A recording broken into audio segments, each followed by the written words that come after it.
আমার গর্দা দিব আমার বাপে ও বাবা বাবা গো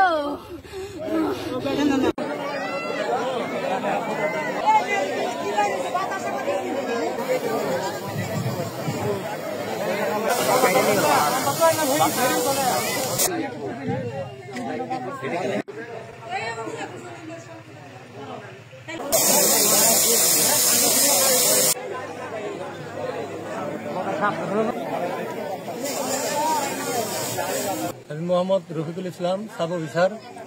আমরা 8:40 এই জায়গায় আসছি। ওনারা আমাদের খবর দিছে, আমি শুনছি জনগণের কাছে এখানে আসার পরে যে 6:30টার দিকে মানে অ্যাক্সিডেন্টটা হয়েছে। আমরা ওই জায়গা থেকে আসতে এখানে 10 মিনিট পরেই আমরা উদ্ধার কাজ শুরু করি। উদ্ধার কাজ শেষে আমরা ওনাকে আমরা সদর হসপিটালে প্রেরণ করি। কোম্পানির কাম করি আমরা, আমি তো এর বাটার সর্দার। কোম্পানির কাছে ধরেন যে 1000বার ফোন দিছি, কোম্পানি আইসে নেই, বুঝছেন? কোম্পানি আইসে নেই, এখন পর্যন্ত আইসে নাই। আমরা যে সার্ভিস মার্ভিস ধরেন যে আইনে হেরা যে এলাকায় বাই করবো, একজন উদ্ধার করবো, এই কোম্পানির জন্য এই কপালে দশা হইলে বেচারা। আমার ভাই ইট ভাড়া কাজ করতো, মাটির কামের থেকে মেলে বেচতে পাওয়া গেছে। 6টা বাজে থেকে 11টা বাজ পাওয়া পর্যন্ত আমার ভাই ইয়ে মধ্যে মেলে বেচে আছে, কোনো মালিক পক্ষ থেকে কোনো লোক আসে না। লোক না হওয়ার কারণে সে হাসপাতালে নিয়ে গেছে, মৃত্যু ঘোষণা করছে তারা। করতেছি তখন বালুর জন্য আছে, বালুটা যাওয়ার সময় খরচে ঠ্যাং পিছলে পড়ে গেছে।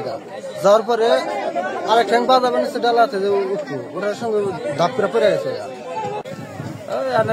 কাজ করবেন আমরা সকাল 7টার দিকে সে যে পড়ছে কোম্পানিরা এরা একটা লোক আসে নাকি, খারাপ ফোকেল আসে নাকি। আমরা অনেক চেষ্টা করছি, আমরা ফাইভের আইনে গিয়ে বললাম যে তাহলে কোন কি করান যায়, এই সিস্টেম করে লোকটা আমাদের আঙ্গের আপাতত কাইটা ছিঁড়ে হলেও তাও তো ফাঁসলেন আগের থেকে। আমরা ইট খোলায় কাম করি, আমাদের হাতে কাম করতো হাবেজ। এই যে সকাল 6টার সময় মারি খাওয়ার পরে অ্যাক্সিডেন্ট হয়ে এইভাবে হয়েছে। আমরা কোম্পানির খুবই করছি, কোম্পানির ডাক্তার নিয়ে গেছি, কোম্পানি আঙ্গুরগুলো এই পর্যন্ত বেরিয়ে নাই। এর জন্য আমরা কত বেরোনোর ব্যবস্থা করলাম, কোনো ব্যবস্থা হইলো না।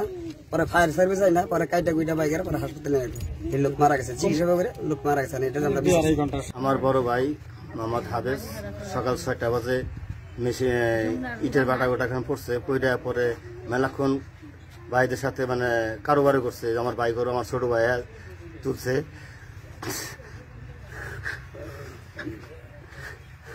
ছোট ভাইটাই না তুলছে, তোলার পরেও কিছু করতে পারে না। পরে ফায়ার সার্ভিস কাইটা ছিঁড়ে ভাই করছে, এখনো পর্যন্ত কোম্পানি আসে নাই। সকাল 6টার ঘটনা, এখন বাজে 1টা, তাহলে এখনো আসে না। কি করবো স্যার? এইটা স্যার আপনি এটা যে কোনো বিচার বিভেদ করে আপনারা এটা ব্যবস্থা করে যাবেন।